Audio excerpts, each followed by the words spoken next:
G'day guys, welcome back. Today I have a piece from this brand, FiftyFour Watches, and if you're a frequenter of watch forums or any description, you'll probably have heard of this watch. They are a Chinese-based company and they make mainly watches that are homages of vintage Seiko pieces, or even also some of the current popular Seiko pieces. So let's just get into this packaging here. So you can see it's a cardboard type box, symbol there, 54 there, and it kind of just splits apart like that.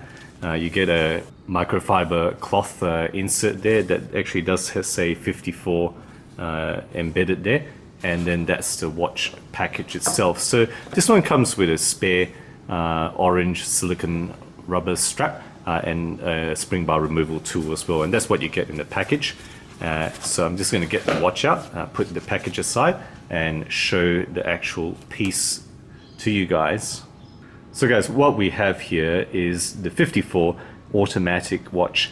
The model number is 6217-8000, and I feel a bit funny quoting it as that because that is the same model number of the original Seiko vintage dive watch that it homages, the legendary 1965 Seiko 62MAS or 62MAS, as some people might say, you know. So that's really what this watch almost slavishly homages, and even the kind of the angles and contours of the case back is very similar to that original watch. So the movement in here, guys, is none other than the Seiko, fittingly it's a Seiko movement NH35A. I'm not going to read out the specs, I'm just going to put it on the left of screen here for you to see.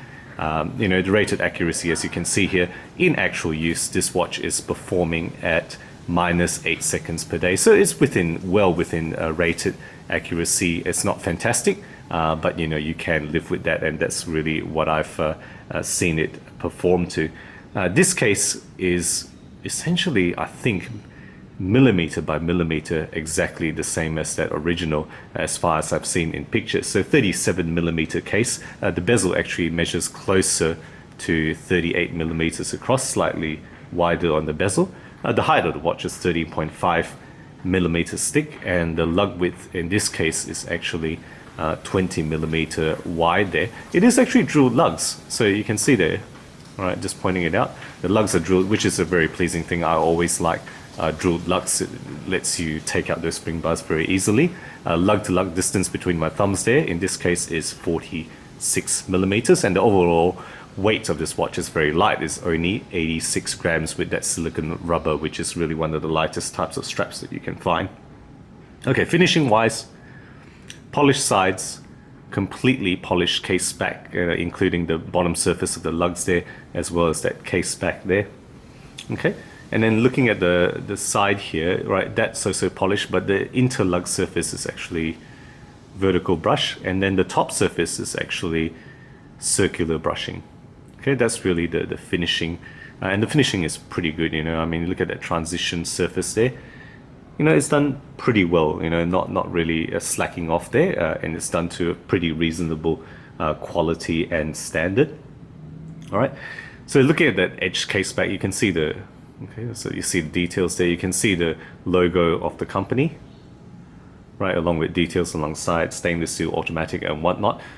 Proper screw-in case back. In this case, it's actually a proper screw-in crown as well, unlike the original, I believe, was a push and pull crown. The rating is actually 200 meters, you know, unlike the original was a more vintage 150 meter water rating. Okay, moving on to the dial now. Now the dial, it's going to be difficult for me to translate that in this lighting here, but it is actually a sunburst black dial.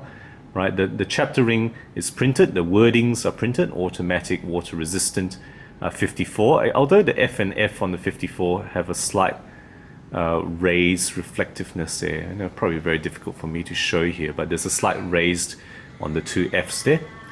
Okay, so printed mostly, but of course applied markings all the way around, apart from the 3 o'clock position where there's that date window, you know, white disc with black writing on the rectangle there. For that particular date window. Right, applied markers, rectangle hands, right, very vintage style rectangle hands, they're not pointed. and it's filled with what they call superluminova. It is green superluminova, but they don't specify exactly what it is, whether it's C3 or not. Certainly if it is C3, it's not a particularly thick application, because whilst it glows reasonably well, it doesn't really last through the night in my usage here. Okay, so that's the dial there. The bezel on top is 120 click, so let me just show it to you. Okay, 120 click unidirectional dive style bezel, as you would expect. The insert here is an aluminium insert, and you know, with the font, which, you know, again very close to the original, and as well as a width which is kind of narrow, again close to the original if not exactly the same, and it does have a lume pip there in the 12 o'clock position. Okay, so on top of that, right, a domed crystal, and in this case it is actually sapphire crystal. It's not just mineral glass. They've gone for sapphire here for the 249 retail. You know, not too bad here for the package that you are getting. Right, moving on to the band then. This is a black silicon waffle style, you know, strap. That's really what this is. This is what you're getting here. Nothing more than that. It's reasonably comfortable. It's not superb, but it's all right. And you're getting a brushed stainless steel buckle with 54 on the tang there. Okay, so that's really the watch description. Let's just put it on for the wrist shot now. Right, and there we have the 54 automatic 6217 series watch on my 17cm wrist. And just remember, 46mm lug-to-lug distance is actually pretty decent, you know, nothing too large there, and it fits me reasonably well. Okay, so let's just take this off and we'll talk about the pros and cons. So, you know, what have I liked about this watch in particular? Look, I think it's an ultra faithful homage of the 62MAS, and this is what people will like it for. You know, it's got the modern updates, the modern movement, NH35A, you know, hacking, self-winding, and hand winding option as well. Modern water resistance with the crown, 200 meters, as opposed to the homage vintage that it kind of pays homage to. And it's got all the cool vintage cues, you know. It's got that cool dial with the sunburst. It's got those vintage markers, the rectangular markers.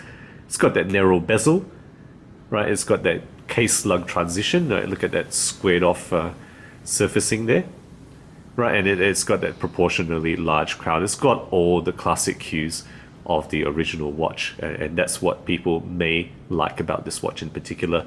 You know, what's negative about it? Well, I think it's relatively small. You know, no doubt about it. It's actually a small watch by today's standards. 37mm may be considered small and too small by many people's preferences, but some people may like a smaller sports utility dive style watch. You know, let me know if you don't mind that type of size. For myself, I probably would go with a larger watch rather than going with something like this. And then lastly, I would say the lume on this. Whilst they say it's superluminova, it doesn't perform supremely well. It's not very thickly applied, if so, and it doesn't last through the night. You know, that's really the only gripes I have about it. And mainly the lume is the objective gripe here. So guys, there we go. That is the 54 automatic 62MAS homage. Let me know what you think of this watch, or if you have any experiences with this brand. I'm keen to hear your thoughts. Guys, if you enjoy my videos, do consider subscribing. I'm putting out new content every week, always aiming to be objective and unbiased about all things horology.